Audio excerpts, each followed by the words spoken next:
Hello friends, welcome back to my channel. তো বন্ধুরা, এখন আমরা একটা এক্সক্লুসিভ কন্ট্রোভার্সিয়াল টপিক নিয়ে কথা বলবো, যেটা রিসেন্টলি আর কি আপডেটটা পেলাম। সো আসলে এই ঘটনাটা কি ঘটেছে আমরা সেটা নিয়ে কথা বলবো। প্রথমত, বাংলাদেশের একজন পরিচালক, বাংলাদেশের একজন অভিনেতা যার নাম হচ্ছে জাহিদ হাসান। এর আগে বেশ কিছু সিনেমাতে তিনি কাজও করেছেন, রিসেন্টলি উৎসব সিনেমাতেও তিনি কাজ করেছেন, বাংলাদেশে যেটা সুপারহিট হয়েছে আর কি রিসেন্ট ছবিটা। তার পাশাপাশি তিনি কিছু সিনেমাতে পরিচালক হিসেবেও কাজ করেছেন। জাহিদ খানের সাথে একটা সিনেমা করেছেন জাহিদ হাসান। রিসেন্টলি তিনি সাকিব খানকে নিয়ে একটা মন্তব্য করেছেন।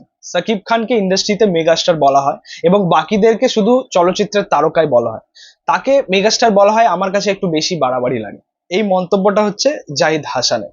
তো সেই মন্তব্য শুনে এখন নেটে, মানে আমাদের সোশ্যাল মিডিয়াতে জাস্ট ভাইরাল বলতে পারো আর কি এই এই কোটটা বা তার এই মন্তব্যটা। সেখান থেকে সাকিবিয়ানরা এবং সাকিব খানের ভক্তরা আর কি খেপে উঠেছে আর কি তারা এর মধ্যেই। সো আমি রিসেন্টলি আপডেটটা পেলাম। দেখো, প্রথমত তোমাদেরকে একটা কথা বলে দিই যে এই যে মেগাস্টার বা সুপারস্টার, এই যে তকমাটা, এটা কিন্তু ফ্যান্সরা এনে দেয়, এটা কিন্তু দর্শকরা এনে দেয়, এটা কিন্তু পাবলিকরা এনে দেয়। এই শব্দটা বা এই তকমাটা কিন্তু হাওয়াতে উড়ে আসে না। কিন্তু আসলে যে ঘটনাটা, সত্যি বলতে আমরা যখন সিনেমা দেখা শুরু করেছি, আমাদের বয়সী যারা ছেলেপুলেরা রয়েছে, তারা যে সময় শুরু করেছে অ্যাকচুয়ালি ওই 2005-06 ওই সময় করে আর কি বেশি করে সিনেমা দেখতে শুরু করি। হ্যাঁ, ওই সময়টা বেশি করে চিনতে থাকে আর কি বাংলা সিনেমা ইন্ডাস্ট্রিকে বা বলিউডকে বা সাউথকে বা বাংলাদেশকে একটু বেশি ভাবে চিনতে শুরু করি। সেই সময় এই মেগাস্টার বা সুপারস্টার এই যে শব্দটা নিয়ে এত বেশি মাতামাতি করা হতো না বা এত বেশি ঢাকঢোল পেটানো হতো না। রিসেন্টলি মেগাস্টার বা সুপারস্টার এই বিষয়টা নিয়ে বা এই তকমাটা নিয়ে ফ্যান্সরা একটু বেশি মাতামাতি করে। তো করুক না, এখানে অসুবিধাটা কি হয়েছে? একজন ফ্যান্স যদি তার পছন্দের অভিনেতাকে বা হিরোকে যদি মেগাস্টার বলে খুশি হয়, সুপারস্টার বলে খুশি হয়, প্রবলেমটা কি আছে? সে তারা খুশি হচ্ছে, তাদের একটা আলাদা গ্রুপ রয়েছে। ফ্যান্স মানে তো একটা দুটো নয়, ফ্যান্স মানে হচ্ছে একটা বিশাল গ্রুপ। মানে বাংলাদেশে বলো বা এদেশে বলো, ফ্যান্স মানে হচ্ছে একটা বিশাল গ্রুপ থাকে। তো তারা যদি তাদের পছন্দের হিরোকে মেগাস্টার বলে খুশি হয় বা সুপারস্টার বলে খুশি হয়, তো প্রবলেমটা কি আছে? এখানে কারোর কোনো প্রবলেম থাকার মানে প্রশ্নই ওঠে না অ্যাকচুয়ালি। সো এখানে প্রথমত আমি তো তার মন্তব্যের সাথে একমত নই। তিনি যেটা বলেছেন যে কেন সাকিব খানকে শুধুমাত্র মেগাস্টার বলা হবে, দেখো এটা তো দেখতে হবে যে তার ফ্যান ফলোয়ার্স কি কি রয়েছে। বিশাল পাওয়ার রয়েছে সেখানে বাংলাদেশে। তো অবভিয়াসলি সে সেটা ডিজার্ভ করে, সে মেগাস্টার, সে সেটা ডিজার্ভ করে। আর যেটা আক্ষরিক অর্থ, মানে আসলে মেগাস্টার কাকে বলে?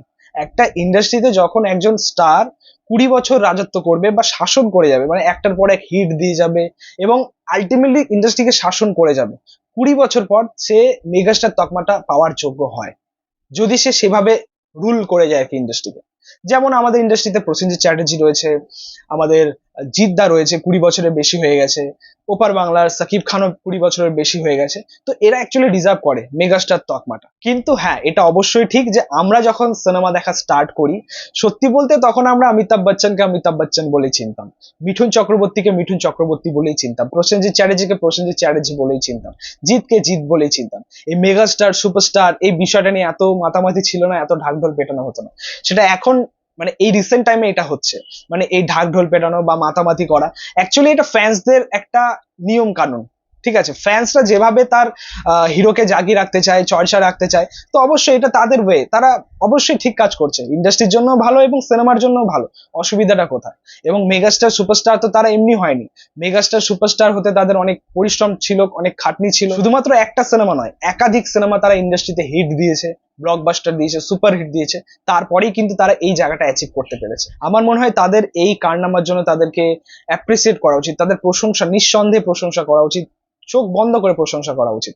ফ্যান্সরা যদি মেগাস্টার সুপারস্টার বলে খুশি হয়, খুশি হতে দাও। অ্যাকচুয়ালি তাদের এখানে একটা ইমোশন কাজ করে, সেখানে আঘাত করে কোনো লাভ নেই। আরো একটা কথা, যে এই মন্তব্যটা করার আগে অবশ্যই একটা বিষয় যাচাই করা উচিত ছিল যে একজন অভিনেতার নামে, শুধুমাত্র একজন অভিনেতার নামে cinema hit, super hit, blockbuster, industry hit, এটা কজনের ক্ষেত্রে হয়েছে, কজনের ক্ষেত্রে এটা ঘটেছে বাংলাদেশে, সেটা আপনি বলুন। তো এই বিষয়টা যাচাই করা উচিত ছিল যে কেন তাকে মেগাস্টার বা সুপারস্টার বলা হয়েছে, কেন তাকে মেগাস্টার বা সুপারস্টার বলে ফ্যান্সরা এত পাগলামি করে বা ফ্যান্সদের মধ্যে এত ক্রেজ তাকে নিয়ে কেন, এটা অবশ্যই দেখতে হবে, তবেই মন্তব্যটা তুমি করো। অ্যাকচুয়ালি আমার যেটা মনে হয় যে এখানে কোথাও যেন একটা হিংসা কাজ করছে, আমার যেটা মনে হচ্ছে।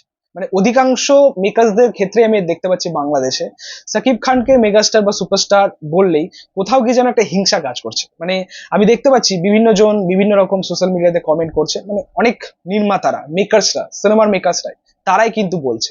তো একটা হিংসা কোথাও গিয়ে কাজ করছে। সেম জিনিস কিন্তু আমাদের এখানেও ঘটে, আমাদের টলিউড কলকাতা ইন্ডাস্ট্রিতেও ঘটে। যাই হোক, এই ছিল এই বিষয়টা নিয়ে আমার একটা ছোট্ট বক্তব্য। তোমাদের মতামত এবং রিয়াকশন অবশ্যই কমেন্টে জানাও। ভিডিওটা ভালো লাগলে অবশ্যই লাইক কমেন্ট শেয়ার করে দিও। পাশে থেকে সাপোর্ট করো, চ্যানেলটাকে অবশ্যই সাবস্ক্রাইব করেছে, পাশে থাকা বেল প্রেস করে দিয়ে পরবর্তী ভিডিওগুলো আপলোড। Thank you, tata.